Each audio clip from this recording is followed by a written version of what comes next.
وعلیکم السلام سر. تو ٹھیک ہیں آپ؟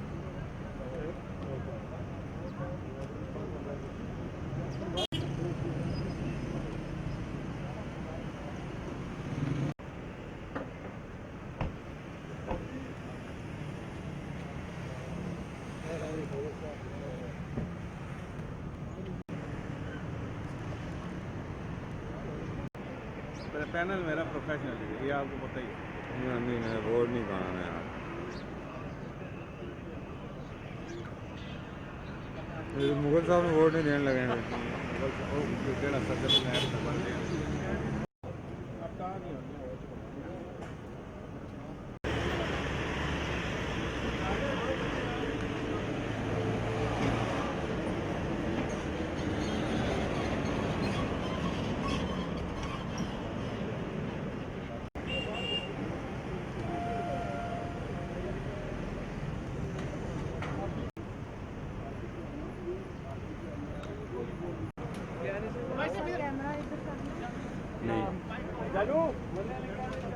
لڑکی تو جگہ ملے گی، ٹینشن نہیں لینا.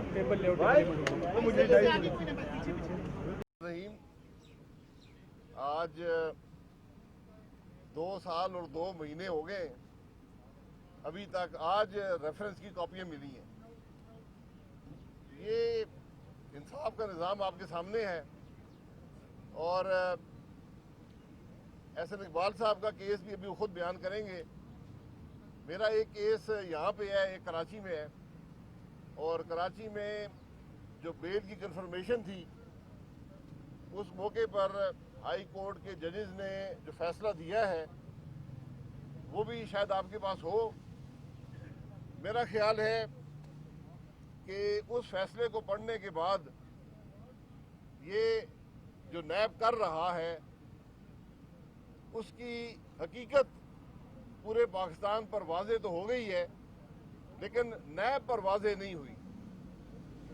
آپ وہ ججمنٹ پڑھیں کہ ججز نے، ہائی کورٹ نے لکھا ہے کہ یہ کیس صرف زبان بندی کے لیے بنائے جاتے ہیں، یہ کیس صرف آواز روکنے کے لیے بنائے جاتے ہیں، آواز دبانے کے لیے بنائے جاتے ہیں، یہ کیس پولیٹیکل انجینئرنگ کے لیے بنائے جاتے ہیں. افسوس اس بات کا ہے کہ چیئرمین نیب جو خود سپریم کورٹ کے جج رہ چکے ہیں وہ ان فیصلوں سے کوئی سبق حاصل نہیں کر پا رہی. سب سے بڑا افسوس یہ ہے کیونکہ جس ملک میں انصاف کا نظام تباہ ہو جائے، جس ملک میں حکومت جھوٹے مقدمے بنانے شروع کر دے، جس ملک میں اعلیٰ عدلیہ کی نہ سنی جائے، وہ ملک کبھی آگے نہیں بڑھ سکتا. یہ افسوس کا مقام ہے کہ آج جہاں پر سینکڑوں ارب کی کرپشن چینی میں ہو چکی ہے، سینکڑوں ارب کی کرپشن آٹے میں ہو چکی ہے، باقی تو چھوڑ دیں، یہ دونوں ملا کر 400 ارب روپے کی زیادہ کرپشن ہے. یہ نیب کو نظر نہیں آتی. نظر اس لیے نہیں آتی کہ نیب جھوٹے مقدمے بنانے میں مصروف ہے، نیب اپوزیشن کو دبانے میں مصروف ہے.